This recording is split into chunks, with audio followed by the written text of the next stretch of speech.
The Iron Heel. Jack London published The Iron Heel in 1908, a full 41 years before George Orwell wrote 1984, making it one of the first dystopian novels to predict a corporate-controlled surveillance state. London, famous for Call of the Wild, envisioned an American oligarchy seizing power in 1912 through a fusion of government and corporate interests, using mercenary armies to suppress labor movements and maintain control. The novel predicted violent suppression of workers, constant surveillance, and a society where corporations wielded more power than elected officials. London's vision proved disturbingly prescient when examining modern America, where the top 1% now controls approximately 32% of the nation's wealth according to Federal Reserve data from 2020. And corporate lobbying expenditures reached $3.7 billion annually by 2022, according to OpenSecrets.org. The existence of private military contractors like Blackwater, now known as Academy, mirrors London's mercenary forces, while aggressive union suppression tactics employed by companies like Amazon echo the novel's Iron Heel crushing organized labor. London predicted 300 years of oligarchic rule before revolution, and historians note uncomfortable parallels between his fictional world and developments like the Citizens United Supreme Court decision, which dramatically increased corporate influence in politics. The novel was written during the Gilded Age, when London witnessed extreme wealth inequality firsthand. The Machine Stops. E. M. Forster published The Machine Stops in 1909, a short science fiction novella that predicted modern technology addiction with eerie accuracy over a century before smartphones existed. Best known for literary classics like A Room with a View, Forster envisioned humanity living underground in isolated hexagonal cells, communicating exclusively through video screens embedded in walls, with physical contact considered obscene. The story describes people pressing buttons to access instant information, music, and entertainment on demand, worshiping the machine that provides everything they need. Written 65 years before AT&T demonstrated the first video telephone in 1974, Forster somehow predicted video calling like Zoom and FaceTime, telemedicine consultations, and on-demand content resembling Wikipedia and Spotify. The COVID-19 pandemic brought Forster's nightmare to life when millions isolated in individual rooms, conducting entire lives through glowing screens. According to Common Sense Media, average screen time now exceeds 7 hours daily, while the Surgeon General issued warnings in 2023 about epidemic levels of depression and isolation linked to technology dependence. When the machine collapses in Forster's story, humanity has forgotten how to survive independently, much like Texas residents during the 2021 freeze, or communities paralyzed during internet outages. Forster wrote this warning before radios became common, somehow foreseeing humanity's complete dependence on technology. Yevgeny Zamyatin wrote We between 1920 and 1921, creating the first modern dystopian novel that directly influenced George Orwell's 1984, which Orwell publicly acknowledged. A Russian dissident, Zamyatin depicted the one state, a totalitarian government with complete surveillance through transparent glass buildings where privacy is impossible. Citizens have numbers instead of names, with the protagonist identified as D503, and secret police called Guardians arrest anyone showing signs of independent thought. The novel predicted mandatory happiness, forced conformity, and lobotomies to remove imagination, written a decade before Stalin's purges killed an estimated 20 million people. Zamyatin's vision proved horrifyingly accurate, but the most chilling modern parallel is China's social credit system, launched in 2014, which monitors over 400 million citizens constantly through approximately 1 billion surveillance cameras installed by 2022. The transparent glass walls in we mirror today's surveillance reality, with over 20 million Ring doorbell cameras installed in American homes and facial recognition technology tracking movements in cities worldwide. The Soviet regime banned the novel and forced Zamyatin into exile, where he died in 1937, never knowing how precisely his fictional one state would manifest in countries like modern China, where AI monitors citizens' behavior, restricts travel based on social scores, and creates the surveillance nightmare he imagined. The Trial. Franz Kafka wrote The Trial between 1914 and 1915, though it wasn't published until 1925, a year after his death from tuberculosis at age 40. Kafka never finished the novel, and his friend Max Brod published it against Kafka's explicit wishes to have his manuscripts destroyed. The story follows Joseph K., who is arrested one morning and never told what crime he committed, thrust into an endless, bureaucratic nightmare of secret tribunals, inaccessible courts, and processes where guilt is assumed and innocence impossible to prove. The term Kafkaesque entered dictionaries to describe exactly this type of absurd, nightmarish bureaucracy. Kafka's vision became reality in numerous horrifying ways throughout the 20th century and beyond. Guantanamo Bay Detention Camp, established in 2002, has held 779 detainees, many without formal charges, for years or even decades. The Patriot Act, passed in 2001, included provisions for detention without trial. China's detention of over 1 million Uyghurs in Xinjiang occurs without trials or charges, according to United Nations reports. Soviet show trials in the 1930s predetermined guilt before proceedings began. The McCarthy era accused citizens without evidence. CIA extraordinary rendition programs operated secret black sites where detainees disappeared into legal limbo. Modern immigration courts, asylum processes, and FISA courts operate with similar opacity, creating the exact bureaucratic nightmares Kafka somehow predicted decades before they materialized. Brave New World. Aldous Huxley published Brave New World in 1932, envisioning a dystopia controlled not through violence like Orwell's boot stamping on a human face, but through pleasure, drugs, and endless entertainment. Set in the year 2540, called AF 632, or After Ford, the novel depicts a society where test tube babies are genetically engineered into rigid class systems, and a drug called Soma keeps the population docile and happy. Huxley's grandfather, Thomas Huxley, worked alongside Charles Darwin, giving Aldous insight into biological possibilities.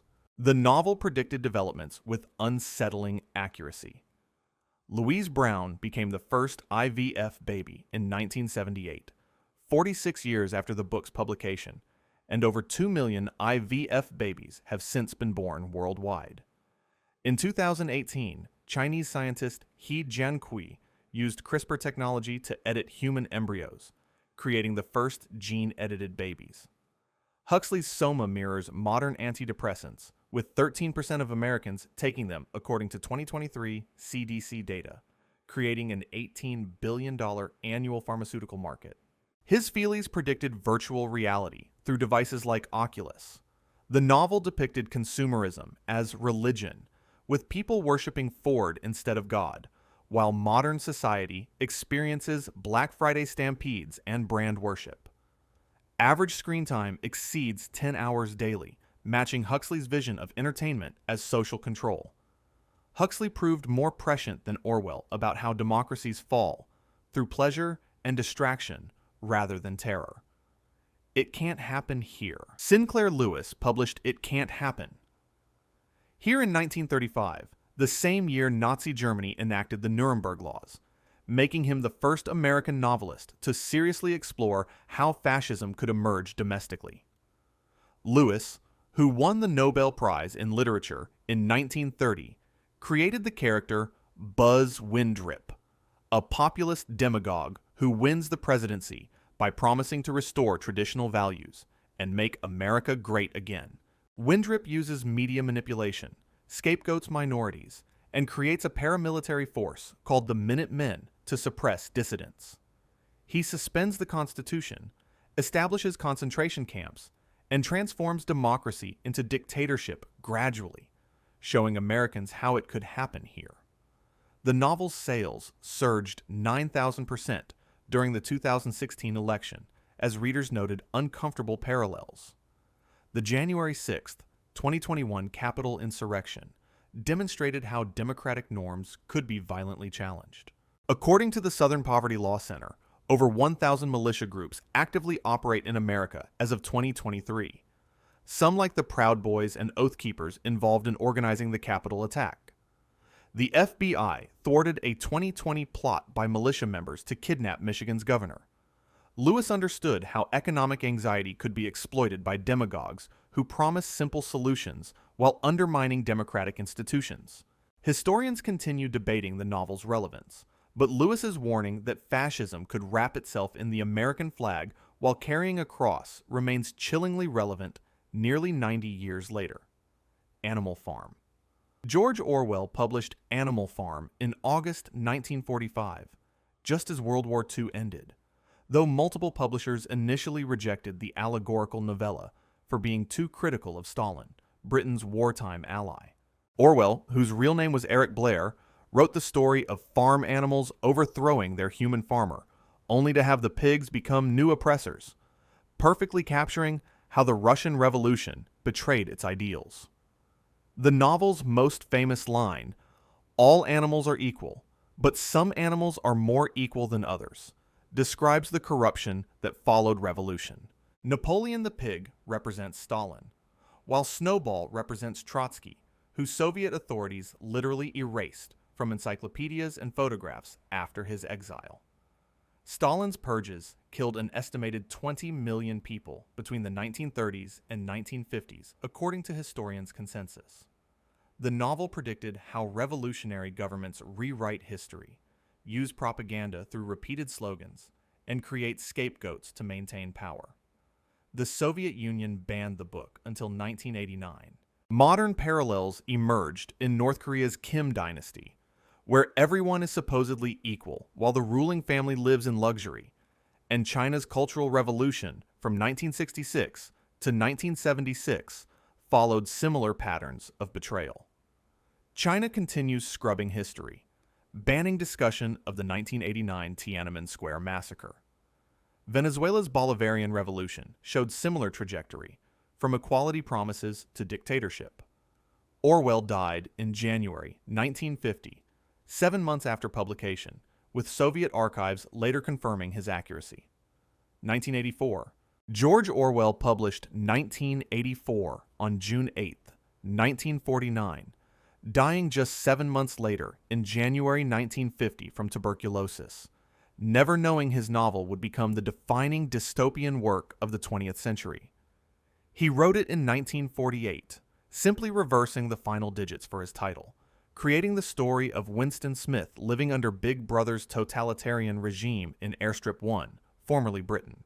The novel introduced concepts like telescreens that watch citizens constantly, thought police who arrest people for crime-think, newspeak language designed to limit thought, and the Ministry of Truth that continuously rewrites history. Edward Snowden's 2013 revelations about NSA surveillance made the book's sales spike, as documents proved the government monitored all communications through programs like Prism, accessing data from Google, Facebook, and Apple. China installed over 600 million surveillance cameras by 2022 with facial recognition capability. The United Kingdom has the most CCTV cameras per capita globally, with approximately 1 camera for every 11 people, according to the British Security Industry Association. Smart TVs from Samsung and LG contain cameras that can watch viewers. Amazon Ring doorbells share footage with police departments. China's social credit system operates exactly like the novel system of monitoring and punishing dissidents. The Patriot Act granted surveillance powers matching Orwell's thought police. The term 1984 became shorthand for surveillance states, proving Orwell's nightmare vision became reality. Fahrenheit 451. Ray Bradbury published Fahrenheit 451 in 1953, titling it after the temperature at which paper burns, 451 degrees Fahrenheit, or 233 degrees Celsius. Bradbury wrote the novel in just 9 days, renting a typewriter in the UCLA library basement for 9 cents per 30 minutes. The story depicts firemen who burn books instead of extinguishing fires in a society where reading is illegal and people stay perpetually entertained by wall-sized televisions called parlor walls and seashell earbuds providing constant audio. Bradbury's parlor walls predicted flat-screen TVS dominating living rooms, while seashells accurately described AirPods and earbuds, with billions sold worldwide. The average American watches over 7 hours of screens daily, according to Nielsen ratings and Common Sense Media. Book banning has surged in America, with PEN America documenting 2,571 book bans in schools during 2023, while Florida and Texas removed thousands of books from libraries between 2022 and 2023. A 2020 study by the National Center for Education Statistics found 54% of Americans read below 6th grade level. Screen time increased 25% during COVID-19 lockdowns. ISIS burned approximately 100,000 books when destroying libraries in Mosul in 2015. China's Cultural Revolution burned millions of books between 1966 and 1976. Bradbury stated in interviews the book warned about television destroying reading and critical thinking, a prediction validated by declining literacy and increasing screen addiction. Lord of the Flies. William Golding published Lord of the Flies in 1954 after it was rejected 21 times by publishers, creating a story about British schoolboys stranded on an island who descend from civilization into savage tribalism and murder. Golding, who taught at a boys' school and served in World War II, won the Nobel Prize in Literature in 1983. The novel showed how democratic leadership fails, dictatorship emerges, and fear of an imagined beast gets manipulated for control, with the boys committing 2 murders and attempting a 3rd before rescue. Golding's dark vision of human nature proved horrifyingly accurate in real-world conflicts involving child soldiers. The United Nations estimates over 250,000 child soldiers actively serve in armed conflicts globally as of 2023. During Sierra Leone's civil war from 1991 to 2002, thousands of children were forced to kill. Joseph Kony's Lord's Resistance Army in Uganda abducted approximately 66,000 children, according to documented reports. Yemen's conflict recruits children as young as 10 years old. The 1971 Stanford Prison Experiment demonstrated how normal people become cruel given power and circumstances. Rwanda's 1994 genocide showed tribal violence where neighbors killed neighbors. The Khmer Rouge in Cambodia between 1975 and 1979 turned children into executioners. UNICEF reports children are militarized in over 20 countries, with trauma lasting lifetimes as former child soldiers struggle to reintegrate into society. A Clockwork Orange. Anthony Burgess published A Clockwork Orange in 1962, writing it in just 3 weeks and inventing the NADSAT slang language used throughout. The novel depicts ultra-violent youth gangs called droogs, who commit rape and assault nightly in near-future England, with protagonist Alex eventually subjected to the Ludovico technique, a behavioral modification process that conditions him to become physically ill when exposed to violence, removing his free will to choose good over evil. The American publisher removed the final redemptive chapter, and Stanley Kubrick's famous 1971 film adaptation used this shortened version.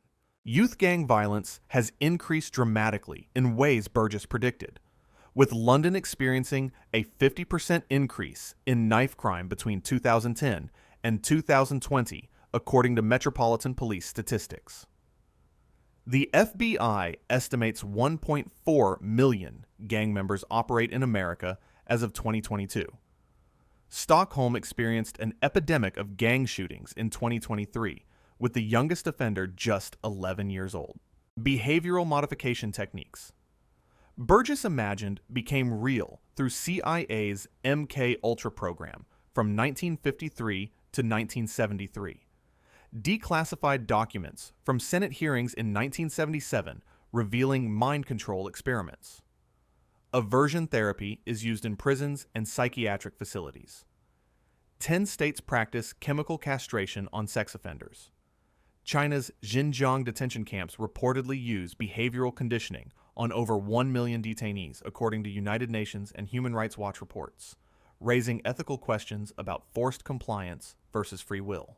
The Handmaid's Tale. Margaret Atwood published The Handmaid's Tale in 1985, creating the Republic of Gilead, a theocratic dictatorship replacing the United States, where fertile women are enslaved as handmaids, forced to bear children for the elite. The Canadian author followed one strict rule while writing: only include practices already used somewhere historically, meaning every horror in the book actually happened. Women are stripped of rights to property, literacy, and autonomy in a color-coded caste system, with public executions called salvagings maintaining control. The novel addressed a real fertility crisis, as sperm counts have dropped approximately 50% since the 1970s, according to multiple peer-reviewed studies and a 2022 meta-analysis. On June 24, 2022, the Supreme Court overturned Roe v. Wade, 37 years after the book's publication, eliminating federal abortion rights. Romania's Decree 770 from 1967 to 1989 banned contraception and required mandatory pregnancy tests, with an estimated 10,000 women dying from illegal abortions. Texas passed a 2021 law offering $10,000 bounties for reporting abortion seekers.